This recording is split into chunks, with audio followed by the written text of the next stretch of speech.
नौगाम हादसे पर कांग्रेस अध्यक्ष मल्लिकार्जुन खड़गे का बयान सामने आया है। सर्वदलीय बैठक बुलाने पर सरकार पीड़ितों को उचित मुआवजा दे, सरकार जिम्मेदारी से भाग नहीं सकती है, खड़गे ने कहा।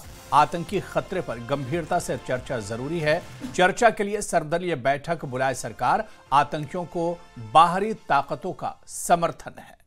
तो मल्लिकार्जुन खड़गे का बयान आया है। नौगाम हादसे पर कांग्रेस अध्यक्ष मल्लिकार्जुन खड़गे का बयान। उन्होंने कहा कि सर्वदलीय बैठक सरकार बुलाए, पीड़ितों को उचित मुआवजा दे सरकार, सरकार जिम्मेदारी से भाग नहीं सकती है, आतंकी खतरे पर गंभीरता से चर्चा जरूरी है और चर्चा के लिए सर्वदलीय बैठक सरकार को बुलाना चाहिए, आतंकियों को बाहरी ताकतों का समर्थन है। और इसी खबर पर हमारे साथ जम्मू से हमारे संवाददाता समीर भट्ट हमारे साथ जुड़े हुए हैं। समीर, नौगाम हादसे पर अब देखिए सियासत भी शुरू हो गई है। इस पर कांग्रेस अध्यक्ष मल्लिकार्जुन खड़गे का बयान भी आया। उन्होंने कहा कि कांग्रेस सरकार को इस पर सर्वदलीय बैठक बुलानी चाहिए और पीड़ितों को उचित मुआवजा दिया जाना चाहिए। जी बिल्कुल हुरैरा, आपने सही कहा। और अब सियासत शुरू हो गई। कुछ दिन के बाद अब इस पे सियासत शुरू हो गई है और कांग्रेस कहीं ना कहीं, जब बिहार इलेक्शन में कांग्रेस को बुरी शिकस्त हो गई है, उसके बाद कांग्रेस को अब ये लग रहा है कि इसके जरिए, इस मुद्दे के जरिए जो दिल्ली ब्लास्ट के जरिए है, थोड़ी सियासत कर ले। तो इसी को देखते हुए जो मल्लिकार्जुन खड़गे हैं, जो कि प्रेसिडेंट है, नेशनल प्रेसिडेंट है कांग्रेस के, उन्होंने एक मांग की है। उन्होंने ट्वीट के जरिए मांग की है कि प्राइम मिनिस्टर जो है जल्द से जल्द ऑल पार्टी मीटिंग बुलाए, पूरे तथ्यों को सामने रखा जाए और इस आतंकवाद के इशू पे जो एक बड़ा खतरा है उस पर जो है अपोजिशन को भी कॉन्फिडेंस में लिया जाए। तो सियासत हो रही है। हालांकि प्राइम मिनिस्टर ने और होम मिनिस्टर हो या डिफेंस मिनिस्टर या जितने भी सरकारी तंत्र के जो उच्च अधिकारी, उन्होंने साफ कहा है कि किसी को भी बख्शा नहीं जाएगा।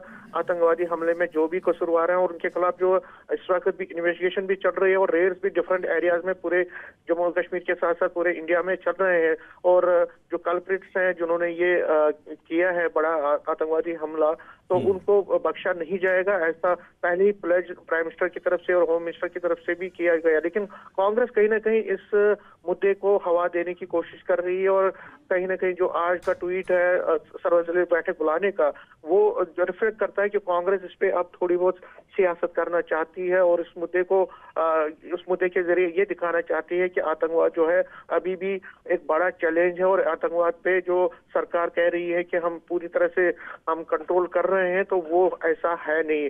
तो कहीं ना कहीं कांग्रेस सरकार को घेरे में लेना चाहती है, सरकार को घेरना चाहती है। लेकिन आतंकवाद के मुद्दे पर कांग्रेस जो गवर्नमेंट है, उन्होंने साफ कहा है कि हम किसी भी तरह से इस आतंकवाद की घटना में जितने भी कसूरवार हैं उनको बख्शा नहीं जाएगा और कड़ी से कड़ी कार्रवाई की जाएगी। और इसी संदर्भ में आप देख रहे हैं कि न सिर्फ इन्वेस्टिगेशन को तेज किया गया है, बल्कि रेड्स हर जगह जगह पे हो रहे हैं। और जो जो जुड़े हुए हैं इस आतंकवादी हमले पे, चाहे वो जम्मू कश्मीर में हो, यूपी में हो या कहीं और भी, तो हर एक जो एक जाविये को, एक एंगल को खंगाला जा रहा है और एक मुहिम छेड़ दी गई है आतंकवाद के खिलाफ। और अगर आप देखें जम्मू कश्मीर में एलजी प्रशासन भी अपनी तरफ से बहुत ज्यादा इसमें सतर्क है और पूरी तरह से जो कोशिश की जा रही है कि जो भी यहाँ पे सिक्योरिटी के इंतजाम हैं और जो भी सिक्योरिटी के बंदोबस्त को दुरुस्त रखा जाए। लेकिन जो ये कांग्रेस की मांग है, अब देखना पड़ेगा कि गवर्नमेंट इस पे क्या रिएक्ट करती है, बीजेपी इसको किस तरह से रिएक्ट करती है। लेकिन कहीं ना कहीं कांग्रेस कोशिश कर रही है इस पे सियासत करने की। और ये जो एक्सपर्ट भी हैं वो कह रहे हैं कि ये थोड़ा ये अनफॉर्चुनेट है, बदकिस्मती की बात है कि इस वक्त जबकि आतंकवाद के मुद्दे पर हर एक को इकट्ठा होना चाहिए, हर एक को जो है सरकार का साथ देना चाहिए और सरकार जो कदम उठा रही है उस पर सरकार को पूरी तरह से समर्थन देना चाहिए। तो उस मौके पे सरकार को मदद देने के बजाय इस तरह की जो है इस वक्त इस पर सियासत हो रही है, तो ये बदकिस्मती की बात है। लेकिन मैंने जिस तरह से कहा कि कोई भी मुद्दा हो, और उससे पहले भी हमने देखा, चाहे पुलवामा का अटैक हुआ हो, पठान का अटैक हुआ हो, उड़ी अटैक हुआ हो, उसके बाद जितने भी अटैक्स हुए हैं, तो कहीं ना कहीं कांग्रेस हमेशा इस पे सियासत कर रही है। और अभी भी जो ये ताजा घटना हुई है, अटैक हुआ है, इस पर भी जो कांग्रेस की तरफ से बिल्कुल सियासत हो रही है। लेकिन जिस तरह मैंने कहा कि अब कांग्रेस के इस डिमांड पे, इस मांग पे सरकार का क्या एक्शन रिएक्शन होता है, उस पर हमें कुछ देर देखना पड़ेगा। बिल्कुल, अब ये देखना होगा कि सरकार का इस पर क्या कुछ रिएक्शन होता है। कांग्रेस तो अब इस पर सर्वदलीय बैठक बुलाने की मांग कर रही है, लेकिन अब सरकार का क्या कुछ रिएक्शन होगा, जिस तरह से कांग्रेस ने डिमांड की है, ये देखना बहुत अहम होगा। बहुत बहुत शुक्रिया समीर, तफसील में पूरी जानकारी देने के लिए।